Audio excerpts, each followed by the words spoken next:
Hello student, today we are going to learn preposition.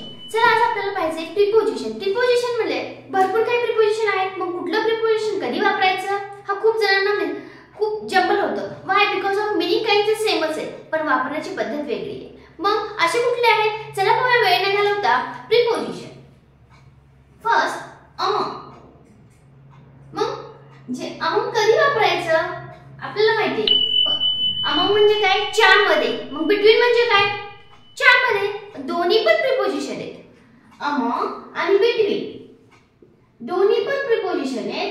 याचा दोघाचा पण अर्थ च्यामध्ये असाच होतो. then what is the difference? कधी हा वापरायचा among, कधी between वापरायचं. ओके, ह्या गोष्टी आपल्याला क्लिअर करायच्या. मग हे प्रीपोजिशन दोघाचा अर्थ च्यामध्येच. among म्हणजे पण च्यामध्ये, between म्हणजे पण च्यामध्ये. मग कधी among वापरायचं, कधी between वापरायचं हे आज आपल्याला पाहायचंय. फर्स्ट पाहायचंय आपल्याला प्रीपोजिशन among.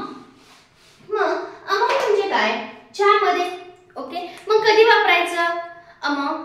among दोनपेक्षा अधिक वस्तू किंवा व्यक्ती असतील तर तेव्हा आपल्याला among वापरायचं. दोन पेक्षा अधिक असतील काय करायचं बघूया. मी एक एक्झाम्पल घेऊन समजून सांगते. I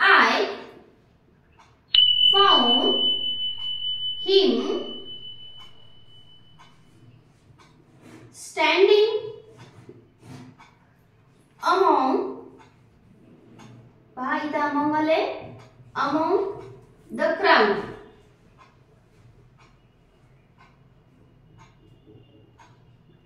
I found him standing among the crowd. ती कुठे सापडली? तो कुठे सापडले? क्राउड मध्ये सापडले. कुठे होता? he found him standing. कुठे उभा होती ती? among the crowd. म्हणजे त्या गर्दीमध्ये ती उभा होती तिथे सापडली. मी इथे among वापरले. मग among कधी वापरले? among या ठिकाणी वापरले. among म्हणजे च्यामध्ये. among म्हणजे च्यामध्ये. मग among का वापरलं इथं? between का नाही वापरलं? बिकॉज ऑफ इथं एकापेक्षा जास्त आहे.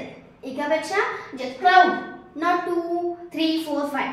there are too much people. Crowd म्हणजे काय? भरपूर असे काही भरपूर पीपल असणार तर आपण क्राउड म्हणतो. I found him standing among the crowd म्हणजे ते गर्दीमध्ये तिथं उभा टाकलेला त्याला पाहिला. तिथे त्याला काय झालंय? हा सापडलाय. गर्दीमध्ये उभा होता असं म्हणता येते.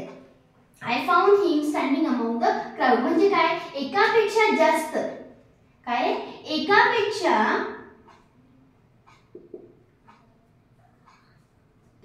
अधिक व्यक्ती होते.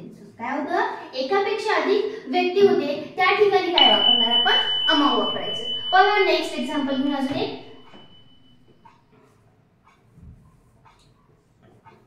distribute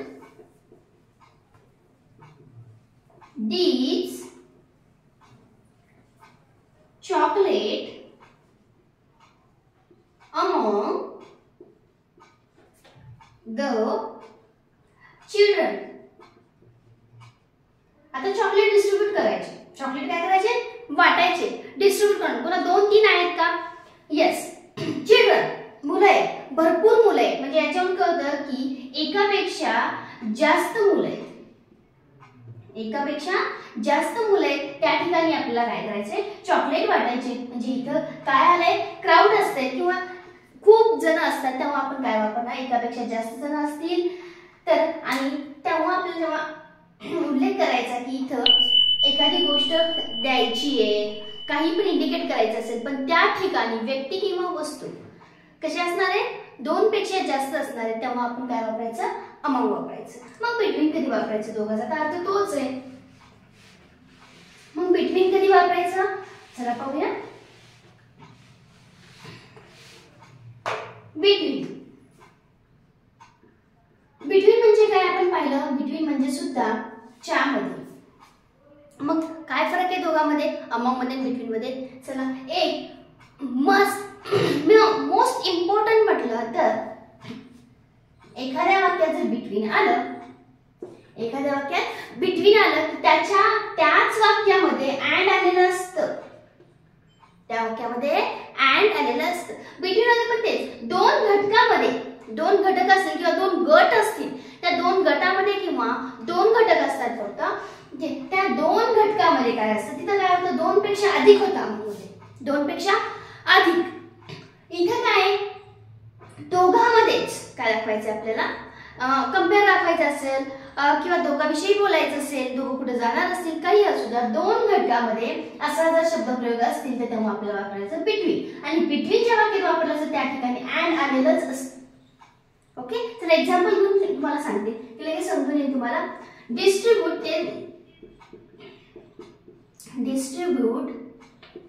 these book between. पहा बिटवीन आता इथं आले, मगाशी होतं अमॉंग द चॉकलेट होतं, अमॉंग द चिल्ड्रन आलं होतं. आता इथं काय करायचं, आपल्याला बुकच द्यायचे, पण बिटवीन कोणाला द्यायचे बघूया. Between Ram and Shyam. इथं कसं आहे, जास्त जण नाही, दोघच जण आहेत. दोघांपेक्षा जास्त आहेत का, नाही. इथं दोघच जण आहेत, ह्या रामला आणि श्याम ह्या दोघांनाच काय करायचे, बुक डिस्ट्रीब्यूट करायचे. पहा बिटवीन इथं वापरले, आलं काय इथं. म्हणजे जेव्हा तुम्ही वाक्यामध्ये बिटवीन वापरता त्यावेळेला त्या वाक्यात अँड आलेलं असतं, बिटवीन सोबत अँड आलेलं असतं. बिटवीन म्हणजे फक्त 2 घटकांमध्ये कंपॅरिझन, 2 घटकांमधलं कन्व्हर्सेशन असतं, 2 घटकांमध्ये काहीतरी करायचे आपल्याला, ते डिस्ट्रीब्यूट करायचे. काय, नोटबुक.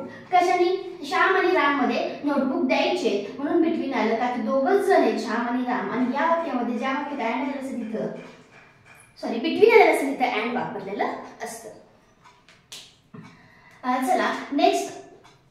आता हे फक्त दोघच झाले. Suppose girl. आता सांगितलं तुम्हाला एक एक्झाम्पल घेते आणि त्यानुसार बघूया. आता थोडासा डिफरन्स आहे. इंडिया लेड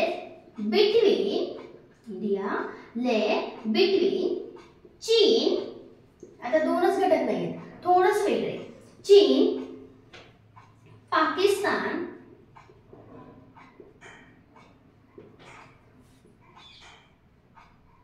बांगला.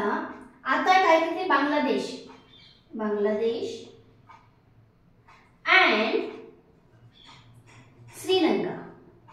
आता काय केले, पाहणी श्रीलंका. ओके, इथं काय केले, इंडिया ले बिटवीन, इथं वापरलाय बिटवीन. काय केले मी, इथं बिटवीन वापरले. ओके, इंडिया ले बिटवीन चीन, पाकिस्तान, बांगलादेश. म्हणजे इथे किती जण आले, 3 आले. पण शेवटला काय केले त्यांनी, अँड मध्ये ऍड केलेलं आहे. म्हणजे याच्यावर समजतं का 2च म्हणजे की 2च नसतात. चीन आणि पाकिस्तान असं नाही ना, बिटवीन चीन आणि पाकिस्तान.